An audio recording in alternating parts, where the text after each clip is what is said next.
నా పేరు అంబాదాస్, మహబూబ్నగర్ జిల్లా కోటకొండ గ్రామ నివాసిని. నేను 1990లో పీడిఎస్ సాధారణ సభ్యుడిగా ప్రారంభమై పీడిఎస్ మహబూబ్నగర్ జిల్లా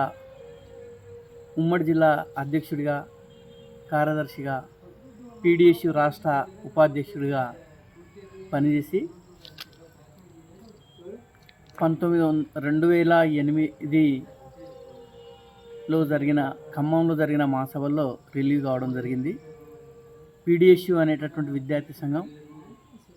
ప్రగతిశీల భావాలు వెదజల్లింది అని అనుకోవడానికి చాలామంది విద్యార్థులు వ్యక్తిత్వం కలిగి జీవిస్తున్నది చూస్తే అర్థమవుతుంది. 1990లో భారతదేశంలో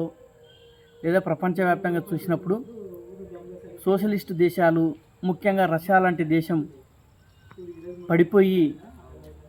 నూతన ఆర్థిక పారిశ్రామిక విధానాలు అమల్లోకి వచ్చి, ప్రైవేటైజేషన్ అమల్లోకి వచ్చి వ్యక్తులందరూ కూడా స్వేచ్ఛగా జీవించవచ్చు లేదా వ్యక్తిగత అభివృద్ధిని సాధించవచ్చు అనేటటువంటి భ్రమల్లో ఉన్నటువంటి సందర్భం లోపల నారాయణపేట ప్రాంతం, మహబూబ్నగర్ ప్రాంతం లోపల సామాజిక స్పృహ కలిగినటువంటి విద్యార్థులుగా మమ్మల్ని నిలిపిందంటే పీడిఎస్. ఆ పీడిఎస్ నాయకత్వం లోపల ఈ ప్రాంతంలో హాస్టల్ విద్యార్థుల సమస్యలు కానీ, ఈ ప్రాంతంలో పాఠశాలల విద్యార్థుల సమస్యలు కానీ, లేదా నారాయణపేట సూర్యలక్ష్మి డిగ్రీ కాలేజీ ప్రభుత్వ పరం కావడానికి కానీ, లేదా ఈ ప్రాంతంలో ఉండేటటువంటి 2 గ్లాసుల సిస్టమ్ సామాజిక కార్యక్రమాల్లో భాగంగా 2 గ్లాసుల పద్ధతికి వ్యతిరేకంగా కానీ, దళితులకు దేవాలయాల ప్రవేశాన్ని కానీ, లేదా బావుల్లో నీళ్లు తీసుకునే విషయంలో కానీ, లేదా పెత్తందారి విధానాలకు వ్యతిరేకంగా కానీ మేమంతా కూడా పోరాటం చేసినాము అని అంటే అది పీడిఎస్ అందించినటువంటి చైతన్యము. దాని ద్వారా అనేక గ్రామాల లోపల ప్రజాస్వామిక వాతావరణాన్ని, ప్రజాస్వామిక భావాల్ని, ప్రజాస్వామిక హక్కుల్ని అడిగేటటువంటి వ్యక్తుల్ని తయారు చేసింది పీడిఎస్. అట్లాంటి పీడిఎస్ ఈరోజు 55 సంవత్సరాలు పూర్తి చేసుకొని స్వర్ణోత్సవ సభల్ని హైదరాబాద్ లోపల 30వ తేదీ రోజు హైదరాబాద్ ఉస్మానియా క్యాంపస్లో ఏ గడ్డ మీద అయితే పీడిఎస్ ఏర్పాటు అయ్యిందో ఆ గడ్డ మీదనే మళ్ళీ 50 వసంతాలను జరుపుకుంటూ సగౌరవంగా ఈ దేశంలో ఈ ప్రపంచవ్యాప్తంగా కూడా ఎల్లలేని ప్రపంచాన్ని ప్రజాస్వామిక భావాలు కలిగిన దేశంగా, దోపిడీ లేని ప్రపంచంగా మార్చాలనేటటువంటి లక్ష్యంతో అందుకు శాస్త్రీయ విద్య చాలా ప్రాముఖ్యత కలిగి ఉన్నదని చెప్పి ఆ శాస్త్రీయ విద్య సాధన కోసం ఎంతోమంది అమరులు, కామ్రేడ్ జార్జి రెడ్డి కానీ, జంపాల కానీ, శ్రీపాద శ్రీహరి కానీ, కోలాశంకర్ కానీ, చేరాలు కానీ, ఇలా అనేక మంది తమ ప్రాణాలని ఈ దేశం కోసం, ఈ దేశ విముక్తి కోసం, లేదా విద్యారంగ సమస్యల పరిష్కారం కోసం, లేదా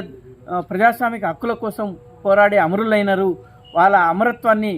ఒకసారి నెమరవేసుకొని, లేదా గత చరిత్ర నెమరవేసుకొని వర్తమాన పరిస్థితుల్ని అధ్యయనం చేసి భవిష్యత్ పోరాటాలకు అది పోవడానికి కోసమే ఈ సభలు జరుగుతూ ఉన్నాయి. ఈరోజు కనీసంగా కూడా లౌకిక భావాలు ప్రజాస్వామ్యబద్ధంగా లేని స్థితిలో లౌకిక భావాలకు ఒక ఆటంకం, ఒక ఉరితాడుగు ఇస్తున్నటువంటి ప్రభుత్వాలే బాహాటంగా వ్యవహరిస్తున్నటువంటి పరిస్థితుల లోపల పీడిఎస్ 50 సంవత్సరాల స్వర్ణోత్సవాన్ని జరుపుకోవడం అనేటటువంటిది చాలా ఆవశ్యకమైనటువంటిది. ఈ సభల ద్వారా రాబోయే కాలంలో విద్యార్థి లోకాన్ని లేదా ప్రగతిశీల శక్తుల్ని మరింత క్రియాశీలకంగా సామాజిక స్పృహతోటి జీవించేటట్లు, ఆ సామాజిక ఉద్యమాల్లో పాల్గొనేటట్లు, ఈ దేశం విముక్తి కోసం సరైనటువంటి మార్గంలో నడిచేటట్టు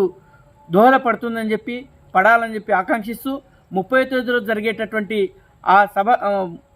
పీడిఎస్ రజతోత్సవ సభలకు మాజీలతో పాటు వర్తమాన కాలంలో పనిచేస్తున్నటువంటి విద్యార్థి రత్నాలు అందరూ కూడా హాజరు కావాలని, జయప్రదం చేయాలని చెప్పి విజ్ఞప్తి చేస్తూ నేను ముగిస్తాను.